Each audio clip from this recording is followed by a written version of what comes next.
Pra ver em 2x, né? Vamos lá, vamos ver em 2x. Então já vou... Isso aqui deve ir pro YouTube, porque é vídeo de Bleach, vou dar moral pra quem faz vídeo de Bleach. Então já vou avisar aqui pra galera do YouTube. Fala, povo do YouTube, isso aqui é um react, eu já vou me desculpar porque pediram pra ver o vídeo em 2x. Então, pelo amor de Deus, não bota o vídeo em 2x, vocês ficam reclamando, ah, narrador, vocês... O povo mandou, me deu dinheiro pra fazer desse jeito, eu vou fazer desse jeito. Certo? Então, quando eu começar a falar, vocês aumentam a velocidade, mas fora isso, não bota em 2x não. E quem não gostar de 2x, bota 0.75 que o vídeo vai ficar normal. Muitos dizem que o arco da Soul Society pode ser colocado no panteão dos grandes arcos de shonen de lutinha, e pra ser bastante sincero, até mais ou menos metade dessa saga eu estava disposto a concordar 100% com essa afirmação. Veja... Eu acho que o início do arco da Soul Society tem um grande problema, que é as interações do Ichigo com o Ganju. Ganju, não lembro. Nossa senhora, eu odeio essa parte porque destrói tudo que o Kubo tava construindo pro Ichigo puramente pra fazer haha piadas, humor e piadas, tá ligado? É a mesma coisa que o Oda fez com o Luffy versus Zoro em Whiskey Peak. É intancável pra mim isso. Mas fora isso, eu continuo mantendo Soul Society como um dos melhores arcos shonen de todos os tempos. E ele disse que não acha isso depois da metade. De lutinha. E pra... já dei dislike. Pra ser bastante sincero, até mais ou menos metade dessa saga eu estava disposto a concordar 100% com essa afirmação. Veja bem, não é que a segunda metade tenha sido horrorosa ou algo do tipo. É só que algumas coisinhas que ocorrem ali me incomodaram um pouco, o que me deixa incerto acerca de como Dislike. eu avalio esse arco. Quer dizer, ele é bom. Na verdade, ele é muito bom. Talvez até excelente. Mas eu não sei se o coloco na primeiríssima prateleira das sagas de shonen. De toda forma... Zé Médio, você está cancelado oficialmente pelo Narrativando. Analisemos agora. Já era. Virou hater de Bleach. Incrível arco da Soul Society, tentando dizer tudo o que eu vi de relevante, sem deixar nada de fora. O vídeo de hoje será um grande desafio, porque eu cometi a loucura de ler Soul Society por inteiro pra comentar em um único vídeo. Isso dá mais ou menos uns 110 capítulos. Pelo amor de tudo que é mais sagrado, não me deixem cometer tamanha loucura nunca mais. O problema principal é que uma quantidade assim tão grande de capítulos faz com que haja muita coisa pra comentar, e provavelmente eu vou terminar deixando pontos relevantes de fora. Mas sigamos. Existe uma certa tradição estabelecida na fandom de dividir essa saga em duas partes. A primeira, que é a parte da invasão propriamente dita, vai até o final da luta entre Ichigo e Kenpachi Zaralho. O resto da história fica na segunda parte. Mas a divisão que eu vou fazer aqui é um pouco diferente e se baseia única e exclusivamente... Eu, pessoalmente, nunca vi essa divisão, mas talvez eu que esteja fora da comunidade. No meu aproveitamento da história. O começo dessa saga, que é realmente a parte envolvendo a entrada na Soul Society e a invasão ao Seireitei, que é o centro do lugar, não é ruim, mas eu sinceramente também não achei nada demais. É nessa parte que nós vemos os heróis entrando na Soul Society, o Ichigo vencendo um dos guardiões do portão lá, mas sendo expulso pelo Gin, e depois todo o plano envolvendo a família Shiba pra lançar os protagonistas por cima dos muros. Não tenho grandes coisas a comentar sobre nada do que ocorre aqui, exceto que algumas informações são colocadas nessa parte pra lá na frente gerarem a recompensa ao leitor. Mas o ponto de virada... Tem várias coisas importantes, que são importantes pra fã, vamos dizer assim, né? Que é a forma que a gente vê a Heiatsu dos personagens, e como isso acaba sendo, né, uma manifestação da personalidade deles e alguns elementos que a gente pode aproveitar no futuro em relação a essas informações.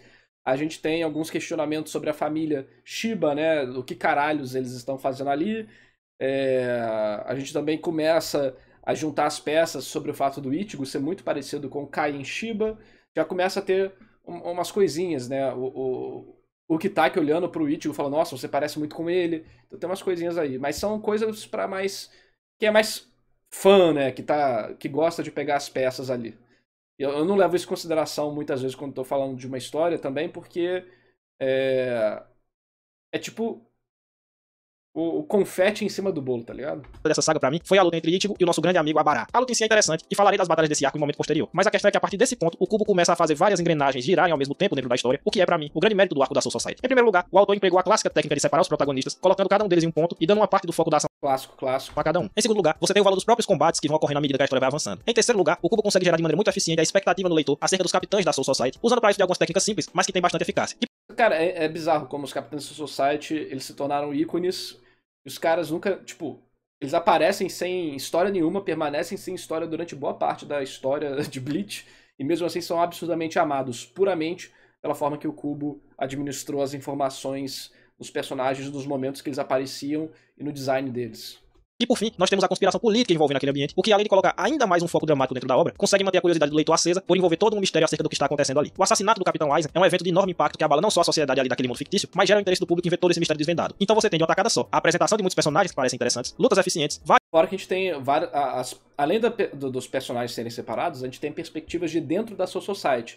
A gente tem a perspectiva da conspiração da Hinamori pegando a carta do Aizen, a gente tem a perspectiva do Gin, um pouquinho, né, dele botando mais lenha na fogueira, né, em relação a quando ele vai falar com a Rukia. A gente tem a perspectiva do Hitsugai investigando, a gente tem a perspectiva do Kitaki e do Kyoraku também investigando certas coisas, e por aí vai.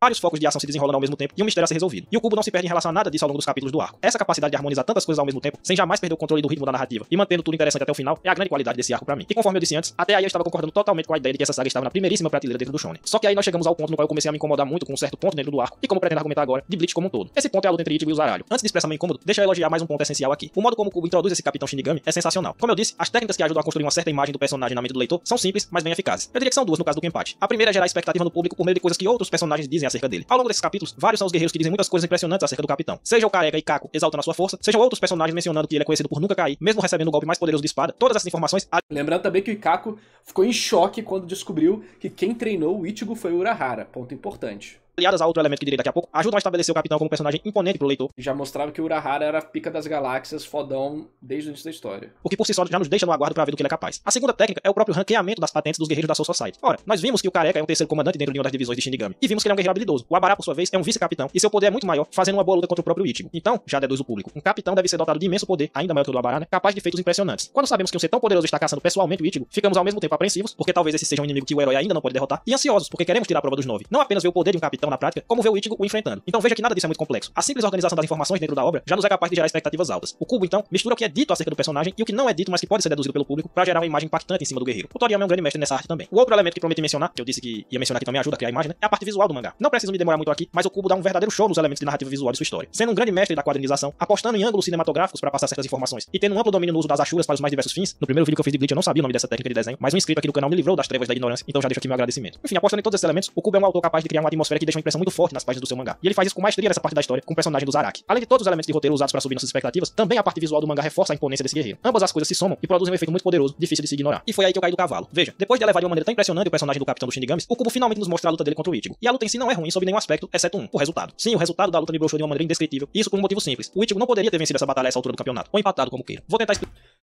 Vamos lá. O Ichigo não podia ter vencido aquela batalha. O Ichigo não venceu aquela batalha, né? Quando você para pra perceber o que acontece na história ao todo, o Ichigo não venceu aquela batalha. Quem venceu aquela batalha foi o Yuraba. O Yuraba que vence aquela batalha porque é ele que libera o poder do Ichigo, que estava aprendendo até aquele ponto. Porém, fora que ele não venceu, né? O Ichigo ia ficar lá pra morrer caído no chão e tal. O Zaraki vai embora, enfim. Mas, porém, vamos abstrair as palavras. Vamos abstrair as palavras e tentar entender o significado do sentimento, tá? Que é o seguinte. A forma que a cena foi construída, dando a capacidade do Ichigo de bater de igual por alguns momentos com o capitão, em relação a tudo que foi demonstrado pela estrutura da Soul Society e pela expectativa com o capitão, tornou esse momento forçado para muita gente. Eu acho que a gente pode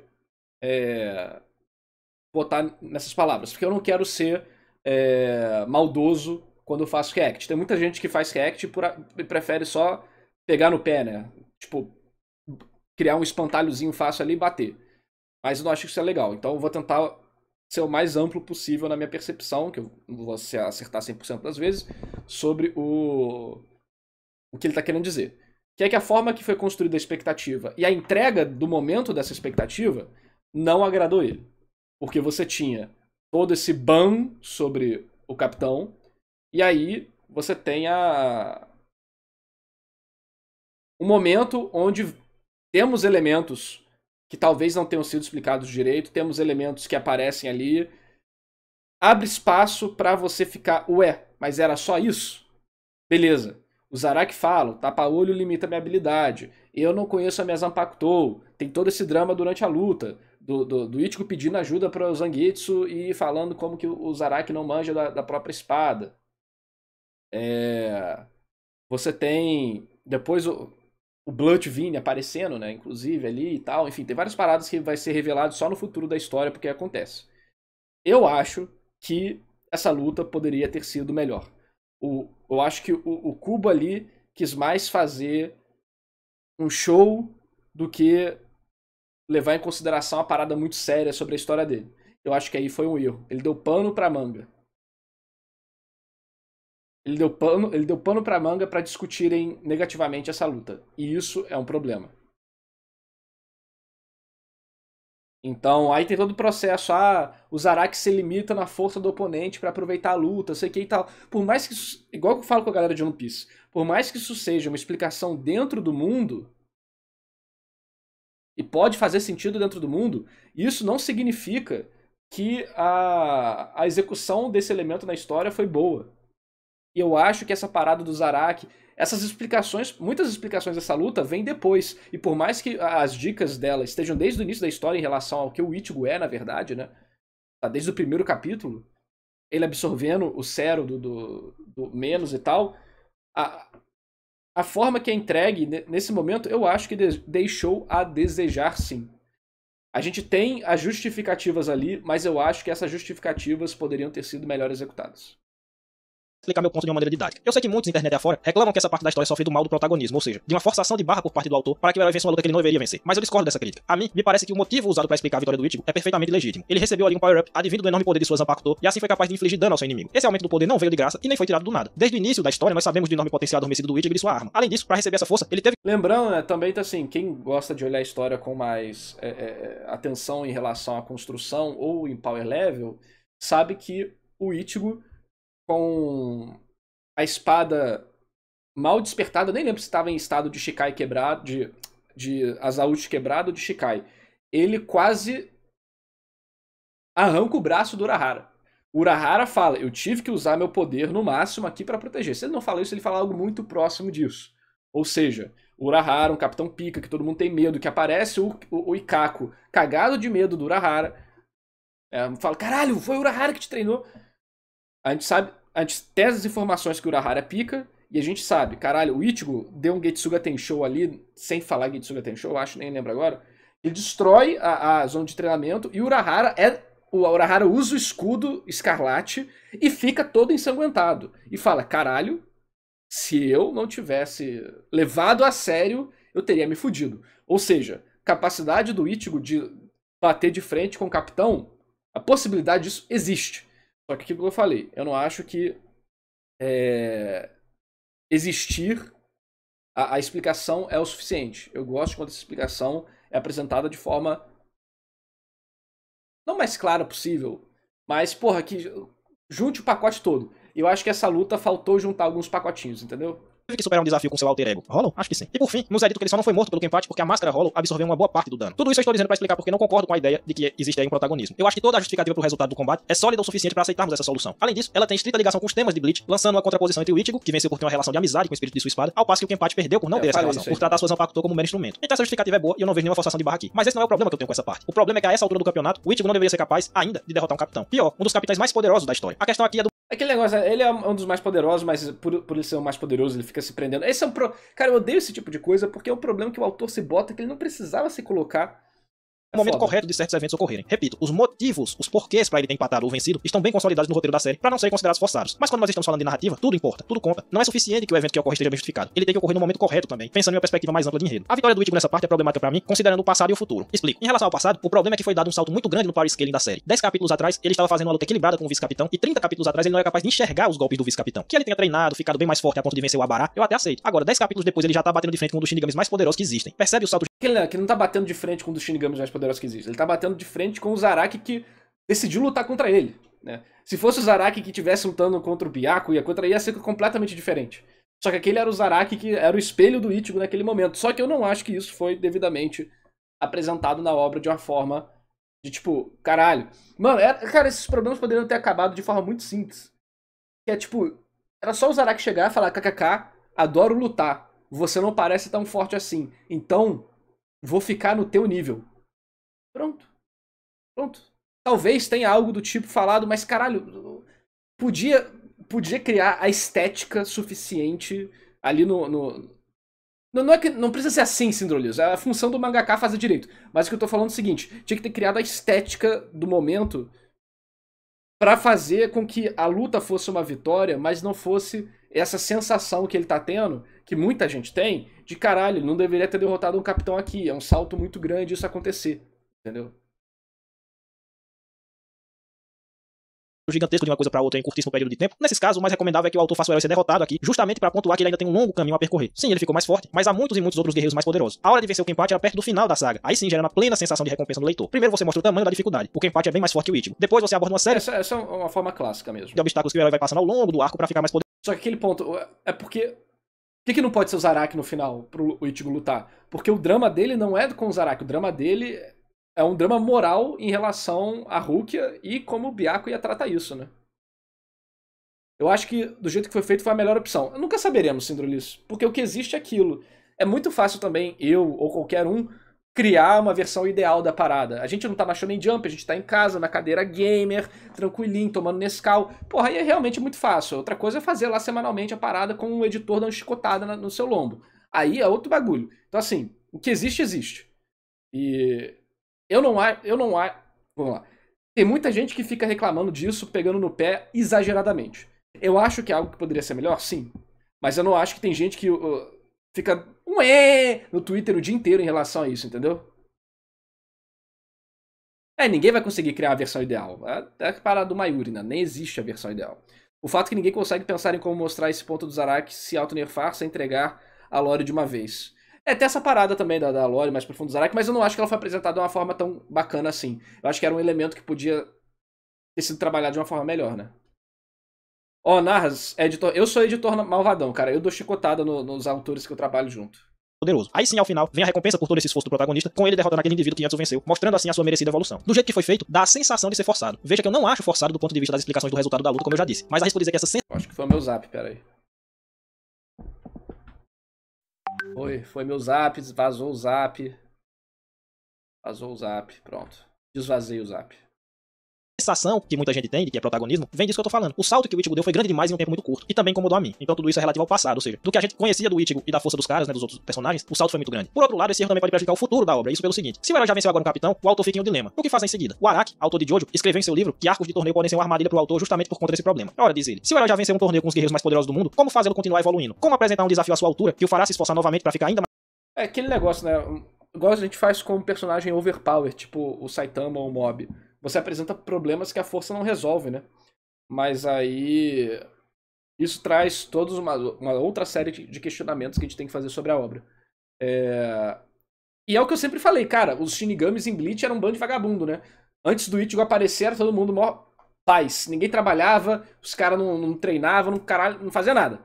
Aí depois teve que tomar um pau dos Quincy's pros caras treinarem 2 semanas e atingirem patamares colossais. Tipo, tudo bem, eu entendo. Tempos de paz causam isso, as pessoas se acomodam. Mas a forma que foi feita, eu fiquei tipo, cara... tipo, às vezes talvez você perca a imersão sobre a realidade daquele mundo. Ele deixe de ser uma progressão natural que tá sempre existindo pra virar algo que existe para a obra no momento que ela precisa. Entendeu? mais forte e a história poder prosseguir. É esse dilema que se apresenta ao cubo depois da vitória do Ichigo contra o Kenpachi. Se o inimigo era um dos Shinigamis mais poderosos, pra onde ir agora? O autor corre assim, o risco... Dito que precisa de 10 anos pra dominar a Bankai, não para liberar a Bankai. Tem esse detalhe. Vou mandar um vídeo, e tem uma parte específica, você vai saber, é séria ou é piada? Beleza, Lucas. KK. Vai estar lá nos VIPs, né? O Byakuya disse que são 10 anos para dominar uma Bankai. Ele nunca falou que demora 10 anos para liberar uma Bankai. Se eu não estou enganado, posso dar doido. Confiram aí em inglês na edição oficial da Viz, porque em português tem um monte de alteração de diálogo. Mas nesse caso, tem algum exemplo de uma obra boa que apresenta evolução de força? Cara, eu não vou lembrar agora, mas deve ter. Eu não sou um cara que mantém muitos exemplos na cabeça, não. Risco de apresentar um próximo inimigo insuficiente, o que é um gigantesco tiro no pé. Porque, evidentemente, boa parte do público vai se decepcionar com a impressão de que a história está andando pra trás, ao invés de estimular a evolução do herói, né? Se o próximo inimigo é mais fraco, fica parecendo que ele tá evoluindo. É difícil gerar engajamento nesse caso. Pra evitar esse erro, pode ser que o escritor continue jogando a escala dos poderes pra cima de maneira absurda, mas essa é uma tática mais de desespero pra manter o leitor do que uma coisa bem pensada. 2 ou 3 vezes que o autor lança a mão dela e o público se cansa e perde o engajamento. Esse é um dos poucos erros de forma que o Akira comete em sua obra, por exemplo. E muitos reclamam, e pra mim com razão, de que as coisas escalaram de maneira muito exagerada em Dragon Ball Z. E é esse o erro que Bleach comete, só que 50 vezes pior. Não precisamos nem ver os próximos arcos pra perceber que o Cubo já começa a perder a mão do power scaling de sua obra. Ao final do próprio arco da Soul Society, nós já temos um Aizen da vida aguentando bater de testa com quase todos os outros capitães ao mesmo tempo, parando golpes de guerreiro de elite com uma mão apenas e etc. Isso tudo porque ele ainda nem usou o Power Up pra virar Hollow e Shinigami ao mesmo tempo, né? Em resumo de tudo isso que eu falei agora, Ichigo vs Kenpachi é uma luta muito boa em absolutamente tudo, só que ela deveria ter sido a segunda luta entre esses personagens, perto do final do arco. Pediram pra botar aqui, eu vou botar 1.75 que vocês não choram mais não. Pediram pra botar Primeira, assim. deveria ter sido vitória do capitão, justamente pra mostrar todo o seu poder, recompensando toda a expectativa criada em torno dele e mostrando ao Ichigo o longo caminho a percorrer pra ser forte a ponto de salvar a Rukia. Do jeito que foi feito, das duas uma. Ou a aventura seria fácil demais daí pra frente, porque ele estaria forte demais, ou o autor ia perder a mão na escala dos poderes. O Kubo caiu nesse segundo erro. Após esse longo desvio, o autor volta aos eixos, porém. E aí nós ficamos sabendo que a Rukia era a Shinigami que o Ganju tanto desprezava. Essa é uma boa jogada de roteiro do Kubo, que foi aquilo que eu falei lá atrás. Aquela primeira parte do arco, né, da invasão propriamente dita, não é grande coisa, mas lança algumas informações que terão impacto no futuro. E essa é uma dessas informações. Sabíamos lá atrás, né, que o Ganju tinha ódio dos Shinigamis porque seu irmão mais velho foi morto por um. E agora nós descobrimos que era a própria Rukia a suspeita de ter cometido esse assassinato. É um entrelaçamento muito bom feito pelo roteiro, né? De coisas que ele plantou lá atrás pra colher agora, numa cena que surpreende. A mim surpreendeu. Eu tinha vários spoilers dessa saga lá, tipo o spoiler do Aizen e tudo. Mas esse aqui eu não sabia, né? Se o cara tinha spoiler do Aizen, tudo bem, a história continua ótima. Mas você não ter o spoiler do Aizen faz com que a história fique nesse pico sensacional que ele acha que não tá. Achando que era o próprio Aizen que tinha matado o irmão do cara, alguma coisa assim. Quando eu descobri que era a Rukia, eu fiquei até impressionado. Então, muito bom ver o Kubo. Claro que a gente sabe que existe algo mal explicado nessa história, e mais na frente nós vemos o flashback da Rukia que explica todo esse ponto. Aliás, o flashback dela é muito bom, trabalhando temas interessantes como rejeição e culpa, ao mesmo tempo em que explica porque ela tem a personalidade que tem hoje. Tudo isso sem contar... E isso tudo aparece na terceira edição de Bleach também, hein? Quando a gente tem o Grande Fischer. Os paralelos com o flashback do próprio Ichigo, que vimos lá no primeiro arco da série. Já ali, o Kubo tinha prometido à sua audiência que as histórias do Ichigo e da Rukia tinham semelhanças, e agora, uns 100 capítulos depois, ele nos mostra o porquê. Na boa, não dá pra ver isso e ainda ter a coragem, ainda ter a lata de dizer que o homem não sabe escrever. Ele pode ter se atrapalhado ao longo do caminho, mas é muito, muito óbvio que o Kubo é um autor bastante talentoso, longe de ser o mané que diz a internet afora. Enfim, continuando, não vou me demorar na luta entre o Ishida e o cientista maluco lá, mas vou apenas dizer que a vitória dele é mais aceitável do que a do Ichigo, isso por dois motivos simples. O primeiro é que o cientista... É que ele faz um sacrifício e porque o cientista é um cientista, né? Esse negócio que muitas pessoas acham que os capitães em Bleach são necessariamente ultra guerreiros. Mas não, eles cumprem funções. Então você pode ter um tenente que não luta, mas ele é ótimo em alguma outra coisa. Porque as divisões também têm suas funções específicas em relação à distribuição de informação, coordenação da sua society, etc e tal. O negócio é que o capitão tem que no mínimo ter bancai, só isso.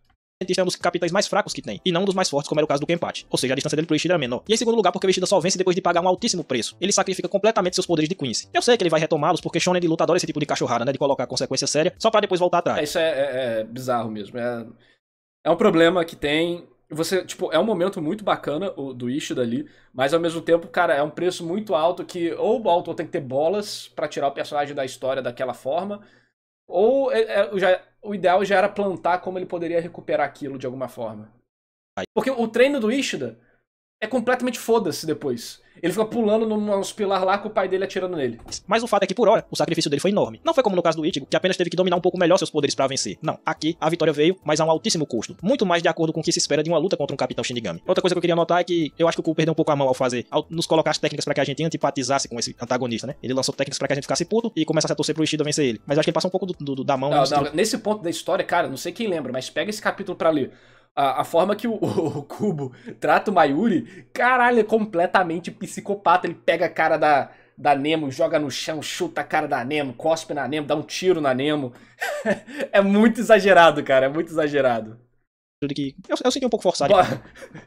Bota a espada na cara dela, faz tudo, cara. Em algum momento, né? Tipo, esse específico capitão ter sido o cara que matou o avô do Ishida e torturando, aí eu sei lá. Eu acho que ele usar sua própria assistente como cobaia já era motivo mais do que suficiente pra gente ficar com raiva. Não precisava ficar esticando tanta corda, não sei. Acho que ficou forçado. Após essa luta, nós Mayuri, no início da história, era pra ser vilão mesmo. Só que o povo gostou dele e virou herói. É tipo isso. A trama da conspiração sendo ainda mais bem desenvolvida, com os capitães brigando entre si e desconfiando uns dos outros, o que aumenta a sensação de mistério da trama, ao mesmo tempo que vemos outro momento desse arco, que é a luta entre o Abará e o Byakuya. Byakuya. Não sei, nome estranho na porra. Não pela luta em si, que é legal, dotada de uma intensa carga dramática. Uma das melhores lutas de Bleach, tá? Na minha opinião. O Range versus o Byakuya. É sensacional essa luta. Cara, tem 12 páginas sem texto nenhum, só de porrada e tristeza. Também é passada visualmente, como sempre, né? Mas também por conta de ser um trecho da história no qual nenhum dos protagonistas está envolvido. Pouco depois, o próprio Kenpachi passa a ajudar os heróis e luta com outros dois capitães, que aliás piora ainda mais o fato de ele ter sido vencido pelo Ichigo. Enfim, é como eu digo, o maior mérito dessa saga é a quantidade de engrenagens que o Kubo vai movimentando ao mesmo tempo, não ficando confinado apenas ao ponto de vista dos heróis, como geralmente ocorre. Aqui, vários são os pontos de vista adotados, e a trama vai andando com toda a questão política de fundo, capitães brigando entre si, enquanto tentam entender o que está acontecendo, Shinigamis que começam a ajudar nos planos do Ichigo e entram em confronto com antigos companheiros, etc. Ou seja, tem horas que a gente tá vendo do ponto de vista de um herói, tem hora que é de outro herói, tem hora que é de um outro personagem que era um vilão, mas passou a ajudar o herói, tem hora que é de dois personagens que não são nem vilões nem heróis, mas estão em confronto por causa da questão política, enfim. Tudo isso feito com muita habilidade e sempre mantendo o leitor curioso pra ver o que vem a seguir. Infelizmente, nem tudo é perfeito e nós temos alguns detalhes aqui e ali que terminam por não ser bem desenvolvidos. Por exemplo, tirando o Ishida, a participação de todos os outros protagonistas é muito discreta dentro. Nossa, isso é um problema que Bleach vai carregar pro resto da vida, né? Infelizmente, os amigos humanos com poderes do Ichigo vão ter participações complicadas na história. E é um ponto que poderia ter sido melhor. Por mais que a ausência deles não atrapalha. A ausência deles, em forma nenhuma, atrapalha o arco. Porém, o fato deles estarem lá e você ter a expectativa de que aconteceria alguma coisa pode atrapalhar a experiência das pessoas. Pelo que existe, eu não acho que é ruim, não. Mas pelo que poderia ser mais... Pelo que a natureza da situação gerou uma expectativa que não foi cumprida. Desse arco. Orihime e Shed fazem muito pouco ao longo das páginas dessa saga. Isso é uma pena porque o Shed, principalmente, é um personagem de grande potencial e até tem o flashback dele aqui, que é até legal, mas insuficiente. Outra coisa que pode ser apontada é aquela luta lá do velhão, que é o chefe de todos os Shinigamis, contra 2 capitães que terminaram ajudando no resgate da Rukia. Aquela era uma batalha envolta em muita expectativa, porque o velhão parece ser extremamente forte. Na prática, porém, não foi mostrado quase nada, porque foi interrompido pelo Aizen. Mas aquela luta ali tava na cara que não era pra ser mostrada. Tipo, a estrutura daquela luta era a luta pra acontecer no segundo plano e deixar você com expectativa e apreensão do que ia acontecer. Só que não era pra ter ali... Não era pra entregar o peixe. Ali não era pra entregar o peixe, tá ligado? Toda a construção da luta foi pra deixar você... É pra te cucar mesmo. É uma luta pra te deixar querendo saber o que aconteceu, mas não mostrar. O combate. Então, se não é pra mostrar, pra que gerar essa expectativa em primeiro lugar? Mas, sinceramente... Tem motivo. Tem motivo pra gerar expectativa em primeiro lugar. Porque, primeiro, são personagens que serão importantes durante a história, né? São personagens que serão importantes pra história. Segundo, você tem que ver como é que tá o ajuste de tensão do arco e do capítulo. Então, muitas vezes aquilo é necessário para gerar uma experiência satisfatória lendo. Porque a leitura tem que ser pensada no semanal, né? Fora que o arco em geral também tem a sua curva de expectativa. E ali, às vezes, isso é importante para gerar uma justificativa de certos personagens não estarem em certos locais. Isso é importante para ter interações de personagem necessárias para que a gente compreenda o resto da história, as motivações, as possibilidades. Então tem vários motivos pra essa luta acontecer. Tipo, não acontecer no caso, né? Acontecer, mas a gente não vê. Esses erros são bem perdoáveis, justamente pela grande quantidade de informações que o autor teve que conciliar de uma só vez. Não tem como não cometer equívocos. Uma questão que me incomodou mais, porém, foi a quantidade muito grande de exposição vinda do Aizen no final do arco. Veja, vocês bem sabem que eu sou bem de boa em relação a essa questão da exposição, mas é porque aqui são várias páginas de um cara falando passo a passo, às vezes até com detalhes pouco relevantes, de como foi que ele planejou tudo pra causar a conspiração dentro da Soul Society, etc. Acho que seria melhor se algumas dessas informações tivessem sido diluídas ao longo do arco, até pra permitir ao leitor ir tentando montar o quebra-cabeça aos poucos também, e evitar que a explicação final ficasse muito enfadonha. Em geral, sim. Isso é algo padrão, que é sempre bom você fazer na sua história. Mas, igual tô analisando o Zou aqui, tem aquela cena famosa que tem a reviravolta, né? E os personagens falam uma parada muito importante. Pensa também em Star Wars, no Luke, eu sou seu pai, né?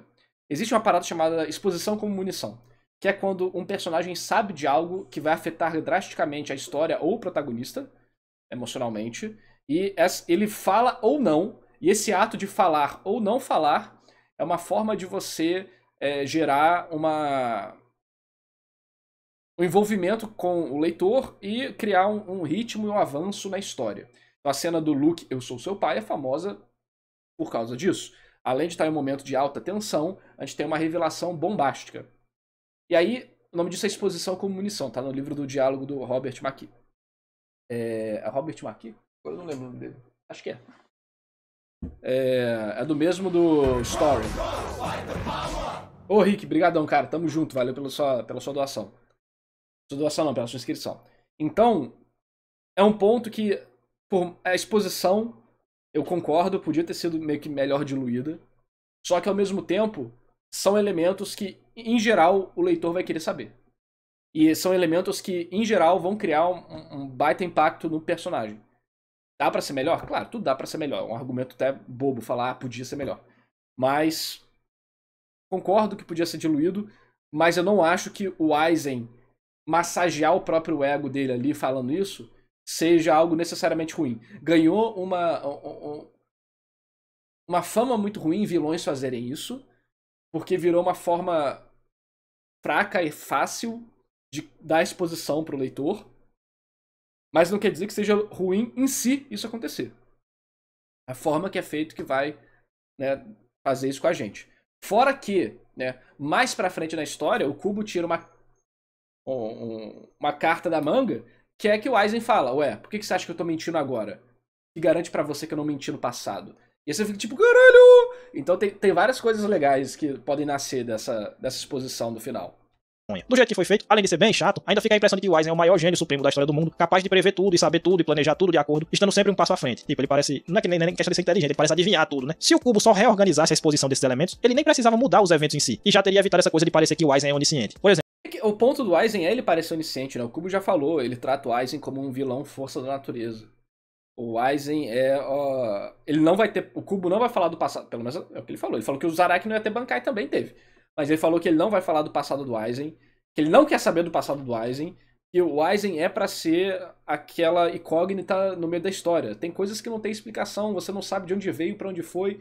O cara é simplesmente uma anomalia que luta contra o status quo e quer tomar, né, acabar com a ideia de Deus e de perfeição, e não de Deus, de Deus, e tornar o mundo um lugar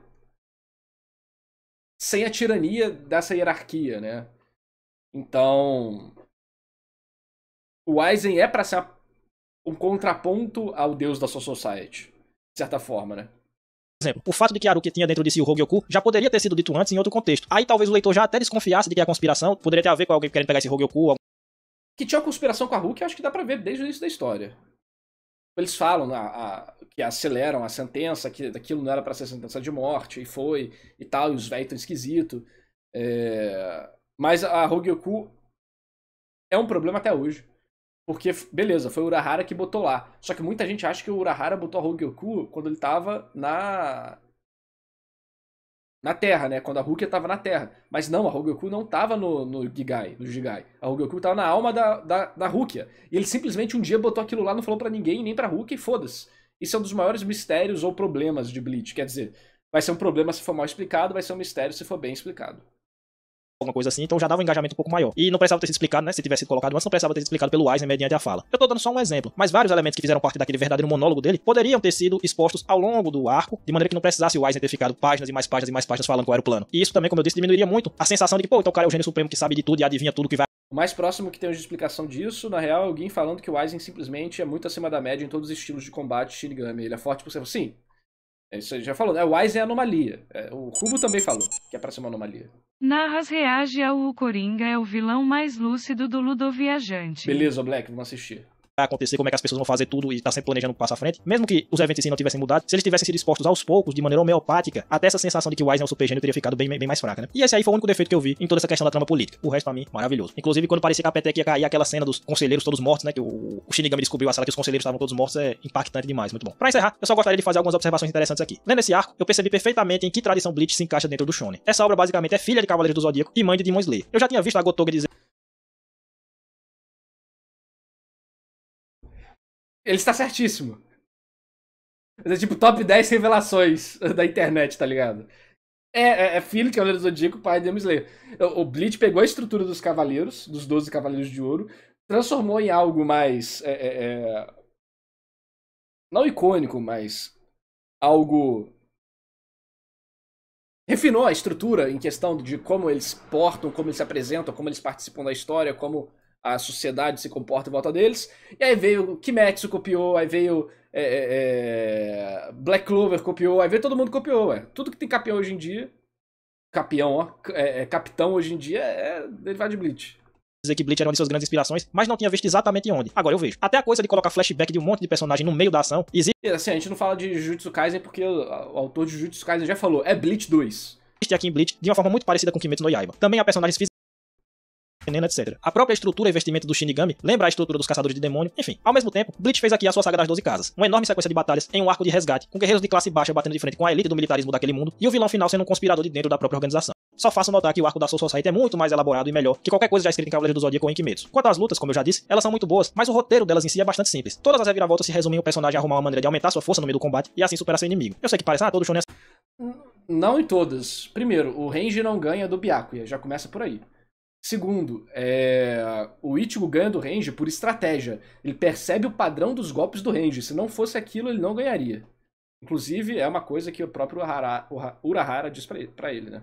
assim, não é todo shonen, não é assim. Basta você ver a luta do Goku contra o Vegeta, do Goku contra o Raditz pra você ver que não é assim todo shonen, não. Quem não assistiu ainda, assista a série de vídeos que eu fiz analisando Dragon Ball Z que vocês vão entender o que eu tô falando. O grande mérito dessas lutas de Bleach reside, na verdade, em uma coisa que o Kubo entendeu melhor que ninguém. O gênero de ação tem como um dos pilares fundamentais a estética. Em suma, o ponto é, se você consegue criar lutas estilosas, com golpes e personagens cool, você já ganhou mais da metade do engajamento do público. O resto pode ser feito de maneira simples, desde que tenha algum impacto emocional. E é isso que Bleach entrega com maestria. As lutas são mais estilosas do que escritas de maneira detalhada. O único ponto no qual não tem, tipo, poucas lutas em Bleach tem uma mega coreografia de várias páginas de porrada ou super estratégias bizarras, tipo Hunter x Hunter. Você tem as estratégias interessantes, tipo a do Bahagan, deles lutando contra o Bahagan, o Ichigo ter paradinha ali com o range e tal, mas você, cara, pega Ichigo e Byakuya. Dedo no cu e gritaria, foda-se. Cadê? Sempre teve um mistério em relação a Rukia e o Kubo se recusou a responder quando perguntaram por que dela ser a única que tem um nome escrito diferente em uma coletânea de capas. Shinigamis Vaisar de Espadas tem uma característica de estilo de escrita. Só a Rukia é diferente. Além disso, nunca foi revelado qual a pergunta que o Renji fez pro Urahara em troca de ajudar a treinar o Shed. Provavelmente deve ter a ver com o motivo do Urahara ter escolhido a Rukia como lugar pra esconder a Rugyou. Mano, o Kubo também gosta de fazer um cu doce, cara. É bizarro. O roteiro das batalhas é mais elaborado, é no peso dramático dos eventos, como nós vemos em lutas como o Abará vs o Byakuya ou Ishida vs o cientista maluco. Também nisso, Bleach é pai de Demon Slayer. Como vimos nos vídeos nos quais analisei a obra da Gotoge, e se você não viu, veja, o foco dela estava mais no drama das batalhas do que na elaboração do roteiro da luta em si. Mesmo a luta do Ichigo com o Byakuya... É um negócio que eu acho que o drama das batalhas de Kimetsu no Yaiba são super fracos. É isso, né? É mais, a parte que importa é mais a luta moral do protagonista contra o antagonista, que envolve aquela questão da submissão às leis ou a revolta contra as leis, do que uma coreografia da luta propriamente dita, né? Que não tem nada demais e fica só um aumentando o próprio poder pra superar o outro. Em resumo, é meio isso. Aqui também a gente consegue ver a grande influência de Cavaleiros do Zodíaco, né? Porque na luta entre Ichigo e Byakuya eles ficam soltando golpes especiais um no outro, né? É a Bankai, é o não sei que e tal. Assim como Cavaleiros do Zodíaco, o autor de Bleach, ele tem muito esse negócio de golpe especial, mais do que uma coreografia ou alguma coisa do tipo. E o último ponto é que, assim como em Cavaleiros do Zodíaco, Bleach adota os valores do shonen de uma maneira extremamente direta. É sempre por meio da superação e da determinação interminável que os heróis podem vencer seus obstáculos, e o poder da amizade tem peso decisivo nas ações dos protagonistas, sendo inclusive uma força determinante na luta entre Ichigo versus Kenpachi, como eu já falei anteriormente. É por causa da amizade com sua espada que o Ichigo vence o Kenpachi, né? Não eu não posso falar que é spoiler, né? Mas aquele ponto é porque quer descobrir como que quem vai ganhar em Bleach? Você tem que parar pra perceber aspectos mais orientais do que ocidentais. Pra você descobrir quem vai ganhar em Bleach, você tem que se perguntar: quem se conhece mais? Quem que tem o maior domínio de si mesmo? Bleach é tipo... Não é tipo. Bleach tem conceitos fortíssimos que aquelas obras de cultivação têm. Aquelas chinesas de cultivação têm. Porque Bleach ganha quem tem mais autoconhecimento. Resumindo, a batalha real ganha quem tem mais autoconhecimento. Então, pelo fato do Ichigo demonstrar uma etapa acima do autoconhecimento dele em relação ao Zaraki, mostra que ele vai vencer. Não é pela amizade dele com a espada. É por ele ter esse processo de evolução interior. E é por isso que ele ganha do Zaraki ali. Não significa que ele seja mais forte que o Zaraki. Não significa isso. Significa que ele vai ganhar aquele embate. E a gente pode ver isso sendo manifestado durante a obra inteira. Então, não só isso, mas como as Bankais sendo manifestação do autoconhecimento. Como é que você domina a Bankai? O Ikako mostra, meditando. Não é treinando, não é dando porrada, não é malhando. É meditando, é autoconhecimento. Tanto é que as Bankais tomam formas falsas quando você consegue manifestar elas sem se autoconhecer de verdade. E é por isso que as Bankais mais velhas que existem, do Yamamoto, do Kitaki, do Shunsui e tal, do Byakuya, que também se domina muito bem, do Hitsugaya, quando ele consegue melhorar o domínio dela, tem várias etapas, porque é o processo de autoconhecimento acontecendo. Você vai liberando novos entendimentos sobre você que você não tinha antes. Então, é por isso que você vai ver quanto mais pica o personagem é em Bleach, em relação, pelo menos, aos Shinigamis, né? Mais autoconhecimento ele tem. Às vezes ele é mais velho, às vezes ele é mais sábio, às vezes ele é mais rigoroso em relação ao que ele... como ele age, né? O Byakuya, ele pega o peso da sua society em cima dele em relação ao que carregar aquele nome da família dele e a função dele, como que ele se enxerga no meio de tudo isso. E por mais que ele tenha várias formas, ele tem uma compreensão bem completa dele. É tão completa a ponto dele saber que o que ele está fazendo vai contra o sentimento dele, mas é aquilo que está dentro da compreensão dele sobre o que ele deveria fazer. E ele não quer agir fora disso. Apesar dele querer que alguém o obrigue a parar. Que é o drama que tem lá no final com o Ichigo. E depois disso ele desenvolve mais poder. Por quê? Porque ele percebe como que esse tipo de pensamento não vai ser o ideal pra ele. Não que esse tipo de pensamento não vai ser ideal pra ele, mas como que eles tentassem impedir emocionalmente daquilo, né, também era uma forma de auto-enganação.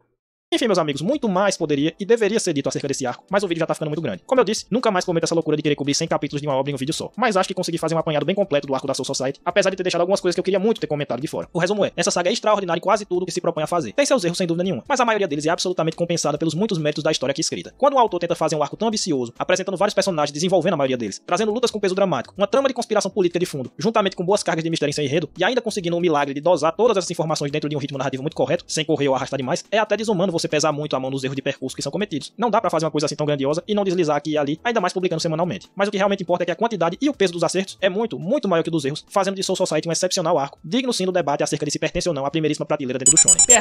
Percebe, ó, pertence sem nem pensar duas vezes. Aproveitando, peço desculpas ao chat então reagir ao vídeo em inglês tipo Filosofia Hashirama Senjua Contradiction canal Sage Rain.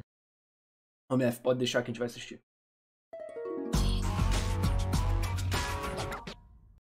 Não importa se vão me chamar de cringe. Isso aqui é arte. Reage ao rap do N do Crono. Beleza, Rico, pode deixar que a gente vai assistir. Foram 2 anos esse mistério do Aizen, né? Cara, se acontece, tipo, no capítulo, na metade do arco, demorou 50 semanas. 50 semanas é mais que 10 meses. Então é tipo isso. Mais de 1 ano. Porque não foi exatamente na metade do arco, foi um pouco mais no início. Meu jogo preferido, como seria meu jogo ideal de Bleach? Cara, não... Depende do gênero, né? Mas de luta não seria igual Naruto Ultimate Ninja Storm, não. Eu não gosto de jogo de anime de arena. Eu acho que é tipo o jogo for fun, mas não tem muitas falhas. Pra mim, o jogo ideal seria a lá Dragon Ball Fighter Z. Enfim, bem bacana o vídeo. Eu acho que ele tá certo em vários pontos. Tem alguns detalhes que eu acho que a gente discorda. Mas é normal, né? É assim que funciona a vida. No geral, muito bom. Canal do Zé Médio, quem quiser assistir aí depois. Tá falando de Bleach. Dá uma moral pra ele aí. Mas se ele falar mal, fala que a gangue de Bleach vai cobrar ele. Eu vou estar com o meu cano também preparado pra isso. Certo? Então vamos ver o próximo videozinho.